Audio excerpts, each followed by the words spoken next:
أعوذ بالله من الشيطان الرجيم بسم الله الرحمن الرحيم وما من دابة في الأرض إلا على الله رزقها ويعلم مستقرها ومستودعها كل في كتاب مبين صدق اللہ العظیم۔ قرآن مجید کے مضامین کے خلاصے کے سلسلے میں آج اللہ رب العزت 12ویں پارے کے خلاصے کو بیان کرنے کی توفیق عطا فرما رہے ہیں۔ 11ویں پارے کے آخر میں سورہ ہود کا آغاز ہوا تھا اور سورہ ہود کی ابتدائی 5 آیتیں 11ویں پارے میں آخر میں آئیں۔ باقی سورہ ہود 12ویں پارے میں مکمل ہو رہی ہے۔ اس سورت کی ابتدا میں اللہ تعالیٰ نے قرآن مجید کی عظمت کو بیان کیا کہ یہ قرآن مجید اپنی آیات، معانی اور مضامین کے اعتبار سے ایک محکم کتاب ہے اور کسی بھی صورت میں اس کے اندر کوئی فساد، کوئی خلل، کوئی تعارض موجود نہیں ہے۔ اور اللہ تعالیٰ نے یہ بھی بتایا کہ اس کے محکم ہونے کی وجہ یہ ہے کہ یہ کلام اس ذات کا ہے جو حکیم بھی ہے اور خبیر بھی ہے۔ اس کے بعد اللہ رب العزت نے سورہ ہود کے اندر، جو کہ آپ کو معلوم کہ مکی صورت ہے اور مکی صورت میں عام طور پر توحید، رسالت اور آخرت کا ذکر کیا جاتا ہے، چنانچہ سورہ ہود میں بھی کتاب اللہ کی عظمت بیان کرنے کے بعد توحید کی دعوت ہے جو عقیدے کی اور یقین کی بنیاد ہے۔ پھر اللہ تعالیٰ نے 12ویں پارے کے شروع میں یہ بیان فرمایا کہ ساری مخلوق کو رزق دینے والا اللہ ہی ہے، چاہے وہ مخلوق انسان ہو یا جنات ہوں، چوپائے ہوں، پرندے ہوں، درندے ہوں، پانی میں رہنے والی مچھلیاں ہوں یا زمین پر رینگنے والے جانور ہوں۔ پھر اللہ نے فرمایا جہاں رزق اللہ کے ذمے ہے اور اس کی وجہ یہ ہے کہ آسمان اور زمین کو اللہ ہی نے پیدا کیا ہے اور جو کچھ اس میں ہے ان سب کا خالق اللہ ہے۔ پھر اللہ تعالیٰ نے فرمایا کہ جو لوگ ان قدرتی دلائل میں غور نہیں کرتے، ان کی آنکھوں پر ضد کی پٹی بندھی ہوئی ہے، وہ توحید کا بھی انکار کرتے ہیں اور قرآن کریم کو اللہ کا کلام تسلیم کرنے سے بھی انکار کرتے ہیں۔ چنانچہ سورہ ہود کی آیت نمبر 13 میں اللہ تعالیٰ نے ان منکرین کو ایک چیلنج کیا کہ اگر واقعی قرآن انسانی کاوش ہے تو تم بھی اس جیسی 10 صورتیں بنا کر لے آؤ۔ یہاں سورہ ہود کی آیت 13 کے اندر تو 10 صورتیں بنانے کا فرمایا، لیکن جب ہم پورے قرآن مجید کا مطالعہ کریں تو ہمیں معلوم ہوتا ہے کہ اللہ تعالیٰ نے قرآن کریم کے منکرین کی یہ والی بات کہ یہ تو قرآن انسان کا بنایا ہوا ہے، اس پر ایک تو اللہ تعالیٰ نے یہ چیلنج کیا پہلے کہ پورے قرآن کی مثال لانے کی کوشش کرو۔ پھر سورہ ہود میں فرمایا کہ اس جیسی 10 صورتیں لے آؤ، لیکن سورہ بقرہ کی آیت 23 میں اللہ تعالیٰ نے فرمایا کہ تم قرآن مجید کی صرف ایک چھوٹی سی صورت بھی بنا کر لے آؤ۔ تو یہ 3 چیلنج اللہ نے دیے، پورے قرآن کا بھی چیلنج دیا، 10 صورتیں بنانے کا چیلنج دیا، پھر یہاں تک ایک صورت ہی بنا کر لے آؤ۔ لیکن ہم نے سورہ یونس کی آیت 38 میں مطالعہ کیا تھا کہ یہ تینوں بار کفار اور منکرین اس چیلنج کو قبول کرنے سے عاجز رہے اور اللہ جیسا کلام، قرآن حکیم جیسا کلام نہ لا سکے۔ پھر اللہ تعالیٰ نے آیت نمبر 15 سے لے کر آیت نمبر 17 تک انسانوں کے 2 گروہوں کا ذکر کیا جس سے ہم آج بھی اپنی زندگی کے اندر رہنمائی حاصل کر سکتے ہیں۔ اللہ تعالیٰ نے فرمایا پہلا گروہ انسانوں کا وہ ہے جن کی زندگی کا مقصد اور ان کی کوششوں اور جد و جہد کا مقصد صرف دنیا ہوتی ہے۔ وہ ہر وقت اسی زندگی کو، اس دنیا کی زندگی کو زیادہ سے زیادہ آرام دہ بنانے کی فکر میں لگے رہتے ہیں، زیادہ سے زیادہ کمانے کی فکر میں لگے رہتے ہیں اور ان کو آخرت کبھی یاد نہیں آتی، نہ آخرت کی فکر کرتے ہیں۔ ایسے لوگوں کا ٹھکانہ جہنم ہوگا۔ اور دوسرا گروہ اللہ تعالیٰ نے انسانوں کا وہ بتایا، فرمایا کہ ایک وہ گروہ ہے جو دنیا کے لیے بھی محنت کرتا ہے، مشقت اٹھاتا ہے، کماتا ہے، لیکن اس کی کوششوں کا مقصد جو ہے وہ آخرت ہوتی ہے کہ میں یہ زندگی میں دنیا میں جو کما رہا ہوں اس کو حلال کمانے کی کوشش کروں گا، اور پھر اس کے مطابق کمانے کے بعد جو اللہ نے میرے اوپر اس کا خرچ کرنا لازم کیا وہ میں اللہ کے راستے میں خرچ کروں گا۔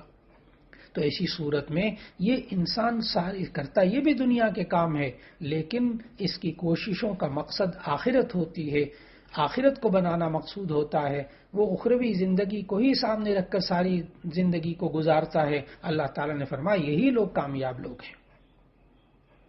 پھر اللہ تعالیٰ نے پہلے گروہ کی مثال یہ دی کہ پہلا گروہ جو ہے جو کہ بس بالکل دنیا میں مگن ہے اور آخرت سے غافل ہے، اللہ نے کہا کہ ان کی مثال اندھوں اور بہروں جیسی ہے۔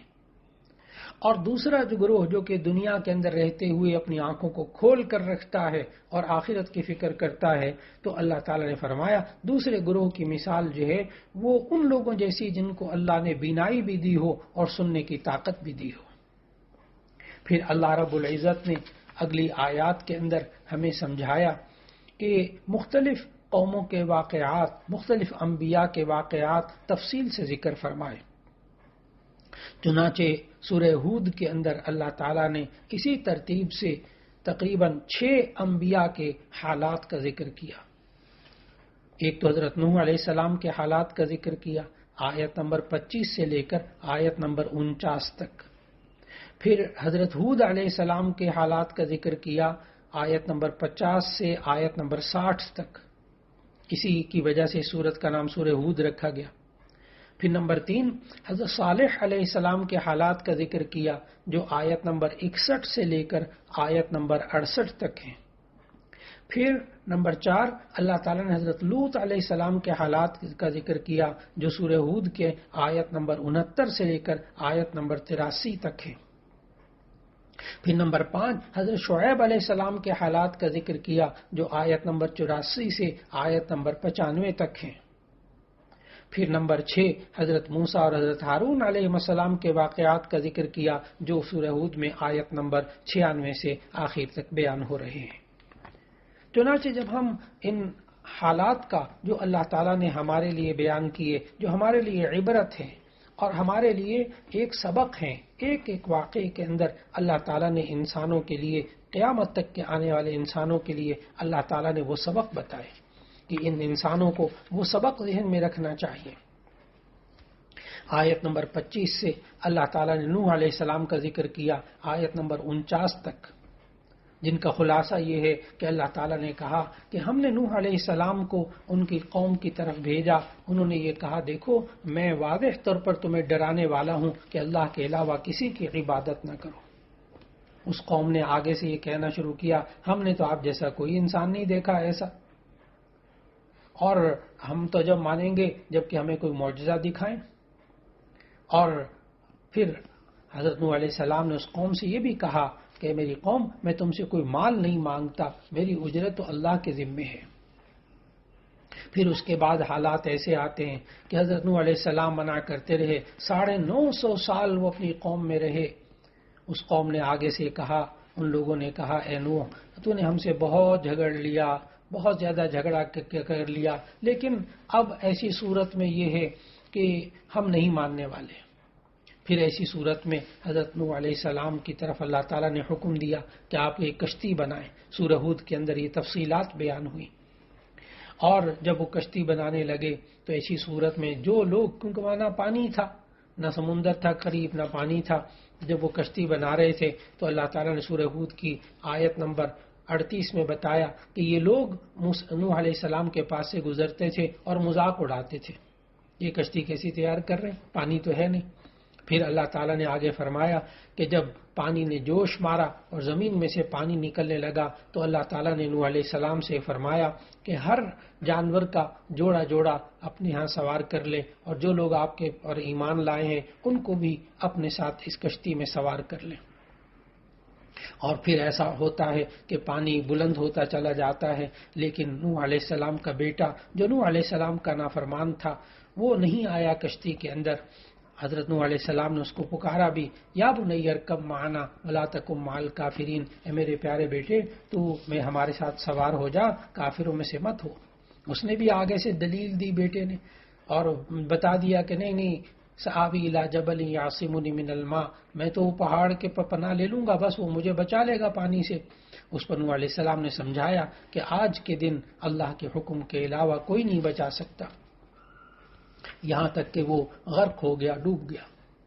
پھر اس کے بعد اللہ تعالیٰ نے پانی کو ختم کیا اور نوح علیہ السلام اور ان کو ماننے والوں کو نجات دی اور پھر اپنے وعدے کو پورا کر دکھایا۔ اور وہاں اللہ تعالیٰ نے جب نوح علیہ السلام نے کہا تھا کہ یہ میرا بیٹا، اے اللہ تو اپنے وعدے کو سچا کر دکھا، تو اللہ تعالیٰ نے فرمایا نوح علیہ السلام سے کہ یہ تمہارے اہل میں سے نہیں ہے، اس کے عمل غیر صالح ہیں، اس کے اعمال اچھے نہیں ہیں، اس لیے ہے تو تمہارا بیٹا لیکن یہ نوح علیہ السلام کی قوم میں سے نہیں ہے۔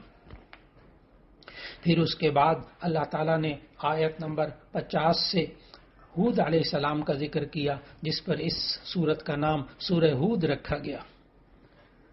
اللہ تعالیٰ نے فرمایا وَإِلَىٰ عَادٍ أَخَاهُمْ هُودًا، کہ قوم عاد کی طرف اللہ تعالیٰ نے ہود علیہ السلام کو بھیجا۔ قوم عاد یہ بھی بت پرستی میں مبتلا تھی۔ اس قوم کو کہا ہود علیہ السلام نے کہ تم صرف اللہ کی عبادت کرو، اس کے علاوہ کوئی عبادت نہ کرو۔ اور نوح علیہ السلام نے، ہود علیہ السلام نے اپنی قوم کو ہمیشہ کی پوری انسانیت کے لیے ایک سبق سکھایا اور یوں کہا اے میری قوم تم اپنے رب سے توبہ اور استغفار کرو، وہ تم پر رحمت کی بارش نازل کرے گا، تمہاری قوت میں اضافہ کر دے گا۔ لیکن اس کے باوجود یہ قوم نہ مانی، تو ایسی صورت میں اللہ تعالیٰ نے ہود علیہ السلام کو اور ان کے ماننے والوں کو تو نجات دے دی، لیکن قوم عاد کو اللہ تعالیٰ نے پھر عذاب میں مبتلا کیا اور نیست و نابود کر دیا۔ پھر اس کے بعد اللہ تعالیٰ نے آیت نمبر 91 سے اللہ تعالیٰ نے قوم سمود کا ذکر کیا، وَإِلَىٰ ثَمُودَ أَخَاهُمْ صَالِحًا، کہ اللہ تعالیٰ نے قوم سمود کی طرف ان کے بھائی حضرت صالح علیہ السلام کو بھیجا۔ انہوں نے بھی یہی کہا اپنی قوم سے اے میری قوم اللہ کی عبادت کرو، اسی کی بات کو مان کر چلو، تم شرک سے باز آ جاؤ، لیکن وہ قوم نہ مانی۔ یہاں تک کہ انہوں نے کہا کہ ہم تو جب مانیں گے جب تم ہمیں کوئی کھلا معجزہ دکھاؤ گے۔ اس پر اللہ تعالیٰ نے وہ ناقۃ اللہ یعنی ایک اونٹنی کا معجزہ دکھایا کہ پتھر میں سے ایک اونٹنی پیدا کر دی، لیکن اس کے لیے پھر مقرر کر دیا کہ پانی کے دن مقرر ہو جائیں گے، لیکن اس قوم نے پھر اس اونٹنی کو بھی اس کی ٹانگوں کو کاٹ دیا اور اللہ کے رسول کی نافرمانی کی۔ اللہ تعالیٰ نے پھر اس پر بھی ان قوم کو اس قوم صالح پر یعنی قوم سمود پر اللہ تعالیٰ نے عذاب نازل کیا۔ پھر اس کے بعد اللہ تعالیٰ نے حضرت شعیب علیہ السلام کا ذکر، حضرت لوط علیہ السلام کا ذکر کیا کہ کس طرح لوط علیہ السلام نے اپنی قوم کو گناہوں سے بچنے کو کہا، اور ایسی صورت میں اللہ تعالیٰ نے پھر ایسی صورت میں بہت سے حالات ذکر کرنے کے بعد بتایا کہ کس طرح وہ قوم بری عادتوں میں مبتلا ہوئی، لیکن جب نہ رکی تو اللہ تعالیٰ نے اس قوم کو عذاب دیا اور اس پر پتھروں کی بارش کی اور اس پوری بستی کو الٹ کر رکھ دیا۔ پھر اللہ تعالیٰ نے آیت نمبر 84 سے آیت نمبر 95 تک حضرت شعیب علیہ السلام کی قوم کا ذکر کیا، وَإِلَىٰ مَدْيَنَ أَخَاهُمْ شُعَيْبًا، ہم نے قوم مدین کی طرف شعیب علیہ السلام کو بھیجا، انہوں نے بھی توحید کی دعوت دی، لیکن وہ قوم ایک اور بیماری میں مبتلا تھی کہ وہ ناپ تول میں کمی کرتی تھی۔ اللہ کے نبی حضرت شعیب علیہ السلام نے اہل مدین کو کہا لا تنقصوا المکیال والمیزان، تم ناپ تول میں کمی نہ کیا کرو، اوفوا المکیال والمیزان بالقسط، انصاف سے ناپ تول کیا کرو۔ لیکن پھر ایسی صورت کے اندر شعیب علیہ السلام کی باتوں کو نہ مانا، اللہ تعالیٰ نے پھر اس قوم کے اوپر بھی عذاب نازل کیا۔ پھر اس کے بعد اللہ تعالیٰ نے موسیٰ اور ہارون علیہ السلام کے قصے کو یہاں مختصراً ذکر کیا،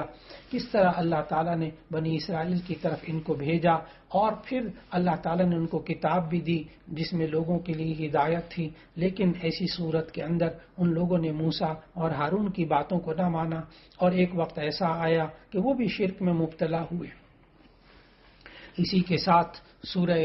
ہود کا اختتام ہوتا ہے اور ان آیات کے اندر اللہ تعالیٰ نے ارشاد فرمایا وَلِلَّهِ غَيْبُ السَّمَاوَاتِ وَالْأَرْضِ، تمام زمین کی اور آسمان کی جو پوشیدہ باتیں ہیں یہ سب اللہ جانتا ہے اور اسی کی طرف ساری چیزیں لوٹ کر جانی ہیں، اور اللہ تعالیٰ تم جو کچھ کرتے ہو اس سے غافل نہیں ہے۔ پھر اس کے بعد سورہ یوسف کا آغاز ہوتا ہے۔ سورہ یوسف کے اندر اللہ رب العزت نے ایک مکمل واقعہ بیان کیا یوسف علیہ السلام کے بارے میں، اس لیے اسے سورہ یوسف کہتے ہیں۔ یہ قرآن مجید کی ترتیب توقیفی کے اعتبار سے سورت نمبر 12 ہے، اور نزولی ترتیب کے اعتبار سے یہ سورت نمبر 53 ہے۔ یہ مکی سورت ہے، یعنی ہجرت سے پہلے نازل ہوئی سورہ یوسف، اور اس کی آیات 111 ہیں اور 12 رکوع ہیں۔ اس سورت کا نام سورہ یوسف اسی لیے رکھا گیا کہ اس میں حضرت یوسف علیہ السلام کے واقعے کا ذکر ہے۔ یوسف علیہ السلام کے اس واقعے کی خصوصیات میں سے ایک اہم ترین خصوصیت یہ ہے کہ اللہ تعالیٰ نے قرآن مجید میں مختلف واقعات بیان فرمائے، لیکن وہ کہیں بھی ایک واقعہ مکمل نہیں ہوتا۔ آدم علیہ السلام کی پیدائش کے واقعات ہیں، موسیٰ علیہ السلام کے ہیں، شعیب علیہ السلام کے ہیں، قوم لوط کے ہیں، اور دوسرے واقعات ہیں۔ یہ اللہ تعالیٰ نے مختلف جگہوں میں تھوڑے تھوڑے کر کے بیان کیے، لیکن حضرت یوسف علیہ السلام کے واقعے کو اللہ تعالیٰ نے ایک ہی سورت سورہ یوسف میں مکمل ذکر کر دیا۔ اس میں پورے قرآن مجید میں اس واقعے کا تکرار نہیں، بار بار یہ نہیں آیا۔ لہذا اللہ رب العزت نے یوسف علیہ السلام کے اس پورے قصے کو جو یہاں ذکر فرمایا، اس کی شان نزول میں مفسرین نے لکھا کہ دراصل نبی صلی اللہ علیہ وسلم کے سامنے بنو اسرائیل نے ایک سوال رکھا تھا کہ یہود نے نبی صلی اللہ علیہ وسلم سے ایک سوال کیا کہ بنو اسرائیل کے لوگ جو فلسطین کے باشندے ہیں یہ مصر میں جا کر کیوں آباد ہوئے؟ ان لوگوں کا خیال یہ تھا کہ نبی صلی اللہ علیہ وسلم کے پاس چونکہ بنو اسرائیل کی تاریخ معلوم کرنے کا ذریعہ نہیں ہے، اس لیے آپ اس سوال کا جواب نہیں دے سکیں گے اور ان کو نبی صلی اللہ علیہ وسلم کے خلاف بولنے کا موقع مل جائے گا۔ اس پر اللہ تعالیٰ نے پوری سورہ یوسف نازل فرما دی، جس میں کہ پوری سورہ یوسف کے اندر اللہ تعالیٰ نے ہمیں سمجھایا کہ یہ بنی اسرائیل کے ان واقعات میں مصر کے اندر کیا کچھ ہوتا رہا، وہ ساری کی ساری بات سورہ یوسف کے حوالے سے اللہ تعالیٰ نے ذکر فرما دی، اور وہ مخالفین جو ہے وہ عاجز ہو کر رہ گئے۔ سورہ یوسف میں یوسف علیہ السلام کے قصے کو اللہ تعالیٰ نے سورہ یوسف کی آیت نمبر 3 میں فرمایا، نحن نقص علیک احسن القصص، یعنی ہم آپ پر بہترین قصہ بیان کرتے ہیں۔ اس قصے کے اندر دراصل بہت سی باتیں موجود ہیں، جس میں کہ اس میں زندگی کے، ہماری اپنی زندگی کے مختلف پہلو سامنے آ جاتے ہیں۔ اس یوسف علیہ السلام کے قصے میں آپ کو دین بھی ملے گی، دنیا کی رہنمائی بھی ملے گی، اور آپ کو اس میں توحید کی دعوت بھی ملے گی، فقہی مسائل بھی ملیں گے، آپ کو اس میں تاریخ بھی ملے گی، اس میں خوابوں کی تعبیر بھی ملے گی، اس میں سیاست اور حکومت کی باتیں اور اس کے اصول بھی ملیں گے، اور انسانی نفسیات، خاص طور پر معاشرے میں رہتے ہوئے جو عورتوں اور مردوں کی نفسیات ہوتی ہیں ان کا ذکر ملتا ہے، اور انسان کیسے معاشی خوشحالی حاصل کر لے اس کا ذکر بھی سورہ یوسف میں ملتا ہے۔ اور پھر اسی طرح انسان کے اندر جو جذبات ہوتے ہیں، محبت کے جذبات ہوتے ہیں، حسن کے جذبات ہوتے ہیں، وہ ان کا بھی ذکر آیا، اور پھر زہد و تقوی کا بھی ذکر آیا، انبیاء اور صالحین کا ذکر بھی آیا، اور فرشتوں اور پرندوں کا بھی ذکر آیا، جنات اور انسانوں کا بھی ذکر آیا، اور شیاطین کا بھی ذکر آیا، اور اس میں بادشاہوں کے حالات بھی معلوم ہوتے ہیں، تاجروں کے حالات بھی معلوم ہوتے ہیں، عالموں اور جاہلوں کے حالات بھی سمجھ میں آتے ہیں۔ اسی طرح راہ راست سے بھٹک جانے والی عورتوں کی حیلہ سازی، ان کی مکاری اور ان کی بے حیائی کا تذکرہ بھی ملتا ہے، اور پھر اس میں عام زندگی کے اتار چڑھاؤ بھی سورہ یوسف سے سمجھ میں آتے ہیں کہ ہمیں زندگی کے اتار چڑھاؤ میں کس طرح رہنمائی حاصل کرنی چاہیے۔ ایک انسان گمنامی کی زندگی میں اس کی حالت کیسی ہونی چاہیے، اور جب اس کو شہرت مل جائے اور وہ کہیں کا وزیر ہو جائے، کہیں کسی ملک کا سربراہ ہو جائے، وزیر خزانہ بن جائے، تو اس کو پھر کیا کرنا چاہیے، اور پھر اس میں غربت کی حالت میں کیا کرنا چاہیے، انسان کو مالداری میں کیا کرنا چاہیے، جب اللہ عزت دے تو اس وقت کیسے سنبھلنا چاہیے، اور جب ذلت مل رہی ہو تو اس وقت اللہ کی طرف رجوع کیسے کرنا چاہیے، ثابت قدمی بھی ہونی چاہیے۔ یہ اتنے مضامین بھرپور ترتیب کے ساتھ سورہ یوسف کے حالات میں، یوسف علیہ السلام کے حالات میں اللہ تعالیٰ نے بتائے. اس لیے یوسف علیہ السلام کے اس واقعے کو، پورے واقعے کو بہت اچھی طرح مطالعہ اگر کیا جائے تو ہمیں یہ سب باتیں سمجھ میں آتی ہیں. چنانچہ 12ویں پارے کے اندر سورہ یوسف کے جو واقعات اللہ تعالیٰ نے بتائے کہ کس طرح یوسف علیہ السلام نے خواب دیکھا اور اپنے والد صاحب سے کہا، انی رأیت 11 کوکبا والشمس والقمر رأیتهم لی ساجدین، کہ میں نے 11 ستارے دیکھے. اصل میں وہ 11 بھائی تھے. ان کی تعبیر فوراً سمجھ میں آ گئی حضرت یعقوب علیہ السلام کو، ان کے والد کو، اور پھر انہوں نے سمجھایا کہ اپنے بھائیوں سے یہ خواب نہ ذکر کرنا ورنہ وہ تمہارے دشمن ہو جائیں گے، وہ چالیں چلیں گے. پھر ایک وقت ایسا آتا ہے کہ یوسف علیہ السلام جو کہ اپنے بھائیوں میں حسن صورت اور حسن سیرت کی وجہ سے ان کے والد ان کو بہت پسند کرتے تھے. کل یعقوب علیہ السلام کے 12 بیٹے تھے، یوسف علیہ السلام کے علاوہ کل 11 تھے، اور یوسف علیہ السلام سے ایک محبت ہونے کی وجہ سے وہ سب کے سب جو ہے وہ حسد بھی کرنے لگ گئے. چنانچہ ایک وقت ایسا آتا ہے، اسی حسد میں آ کر وہ کہنے لگے، مشورہ کیا کہ ہم یوسف کو قتل ہی کر دیں تو اچھا ہے. تو ایسی صورت میں انہوں نے والد صاحب سے اجازت لی اور کہا کہ ہمیں اجازت دے دیں، ہم ایسی صورت میں یوسف کو تھوڑا سا سیر کرا کر لے کر آتے ہیں. حضرت یعقوب علیہ السلام نے اپنی پیغمبرانہ انداز میں اور ان کو مستقبل کے حالات سے، ان کے اندیشوں کو سامنے رکھتے ہوئے کہا کہ دیکھو تم لے تو جا رہے ہو، کہیں اسے بھیڑیا نہ کھا لے. لیکن انہوں نے کہا کہ ہم سب موجود ہیں، ہم سب اتنی ساری جماعت، اتنے بھائی موجود، 11 بھائی موجود ہیں، تو کیا ایسی صورت میں بھیڑیا کہاں کھا جائے گا. بہرحال وہ جب لے گئے، لے جانے کے بعد انہوں نے یوسف علیہ السلام کے قمیض کو اتارا اور ان کو ایک گڑھے میں، ایک کنویں میں ڈال دیا. اور پھر وہ رات کو روتے دھوتے آئے. اللہ تعالیٰ نے آیت نمبر 15-16 میں بتایا کہ رات کو روتے دھوتے آئے اپنے والد کے پاس اور آ کر کہنے لگے، اے ابا جان، ہم نے ان کو اپنے سامان کے پاس رکھا تھا اور وہاں بھیڑیا ایک آیا اور وہ جو ہے اس کو کھا گیا، اور وہ علی قمیصہ بدم کذب، جھوٹے خون کو لگا کر لے کر آ گئے. اس پر حضرت یعقوب علیہ السلام نے صبر کیا. اور پھر ایک وقت ایسا آتا ہے کہ اس کنویں میں ایک تاجروں کا قافلہ آیا. اللہ تعالیٰ نے آیت نمبر 19 میں بتایا کہ ایک قافلہ آیا تاجروں کا، اس نے ڈول ڈالا اور اس میں سے وہ یوسف علیہ السلام کنویں سے نکل آئے. بہرحال اس آگے جا کر یوسف علیہ السلام کو چند دراہم کے بدلے میں بیچ دیا گیا، یہاں تک کہ وہ مصر میں آئے. اور مصری کے اندر وہ جو عزیز مصر تھا اس کی بیوی کے ساتھ آگے واقعات کا ذکر کرتے ہیں کہ حضرت یوسف علیہ السلام خوبصورت تو تھے ہی، جب وہ بڑے ہوئے، جوان ہوئے، تو ایسی صورت میں ان کو گناہ کی دعوت دی. اور پھر وہاں اللہ تعالیٰ نے حالات بتائے، واقعات بتائے کہ کس طرح اللہ تعالیٰ نے یوسف علیہ السلام کو ان کو پاکیزہ زندگی عطا فرمائی اور ان کی جان کو بچایا. لیکن ہوا ایسا کہ آخر کار ان کو جیل میں ڈال دیا گیا. اور پھر جب جیل میں ڈالا گیا تو پھر اللہ تعالیٰ نے وہاں ان آیات میں، آیت نمبر 30، 31، 32 میں وہاں اللہ تعالیٰ نے بتایا کہ کس طرح جیل کے اندر وہاں ایک شخص نے خواب دیکھا اور پھر ایک اور شخص نے خواب دیکھا. انہوں نے حضرت یوسف علیہ السلام سے جیل کے اندر خواب کی تعبیر پوچھی. یوسف علیہ السلام نے وہ خواب کی تعبیر بتائی.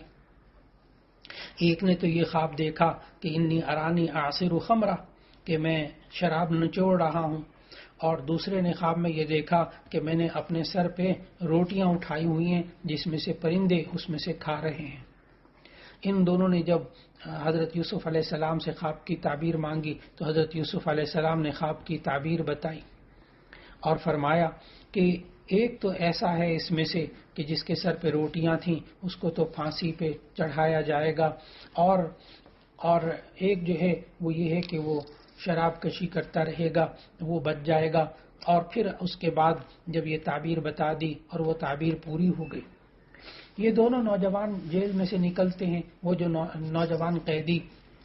جیل سے رہا ہوا تھا، پھر وہ ایک دفعہ بادشاہ کے آیت نمبر 43 کے اندر 44-45 میں اللہ تعالیٰ نے واقعہ بتایا کہ کس طرح وہاں کے بادشاہ کو خواب آیا. جب بادشاہ کو خواب آیا تو اس نے کہا انی ارا 7 بقرات سمان یاکلہن 7 عجاف و7 سنبلات خضر واخر یابسات. اس نے اپنا خواب ذکر کیا کہ کس طرح میں نے خواب میں دیکھا کہ 7 گائیں ہیں اور وہ 7 گائیں جو ہیں وہ کس طرح کھا رہی ہیں. تو ایسی صورت میں جب وہ خواب کا ذکر کیا تو لوگوں نے کہا کہ یہ ویسے ہی آپ کے معدے کی خرابی اور یہ رات کے ویسے جھوٹے خواب ہوتے ہیں. لیکن وہ جو بچ گیا تھا ان دونوں میں سے ایک، اللہ تعالیٰ نے فرمایا اس نے ذکر کیا کہ جیل میں ایک قیدی ایسا ہے کہ جس نے مجھے بھی میرے خواب کی تعبیر بتائی اور میرے ایک دوست کو بھی بتائی تھی. وہ دوست کے ساتھ تو بالکل ویسی خواب کی تعبیر پوری ہوئی، میرے ساتھ بھی وہی خواب کی تعبیر پوری ہوئی. تو مجھے اگر اجازت دیں تو میں وہاں اس قید خانے میں جا کر اس سے یہ پوچھوں یہ تعبیر. چنانچہ اس کو یوسف علیہ السلام کو بلایا گیا اور پھر اس کے بعد وہ سارا کا سارا خواب بادشاہ کا ذکر کیا. اس پر یوسف علیہ السلام نے اس کی تعبیر یہ بتائی کہ آپ لوگ جو ہیں وہ 7 سال کس طرح کھیتی کریں، اور پھر اس کے بعد تعبیر پوری بتانے کے بعد کہا ایک وقت آپ پر ایسا آئے گا کہ قحط سالی ہوگی، وہ جو آپ نے بچا کے رکھا ہوگا وہی کام آئے گا. یہاں تک کہ پھر سورہ یوسف کے 12ویں پارے کے آخری رکوع کے اندر اللہ تعالیٰ نے بتایا کہ ایک وقت ایسا آیا کہ یوسف علیہ السلام کو جب بلایا گیا تو پھر ایسی صورت میں وہ خواتین جنہوں نے یوسف علیہ السلام پر تہمت بھی لگائی اور حالات پیدا کیے، انہوں نے آ کر اقرار کیا اس بات کا کہ یہ ہم سے چال چلی گئی تھی ورنہ یوسف پاکیزہ تھا. پھر اس کے بعد یوسف علیہ السلام کے اس کے بعد کے حالات جو ہیں وہ 13ویں پارے میں انشاءاللہ العزیز بیان ہوں گے.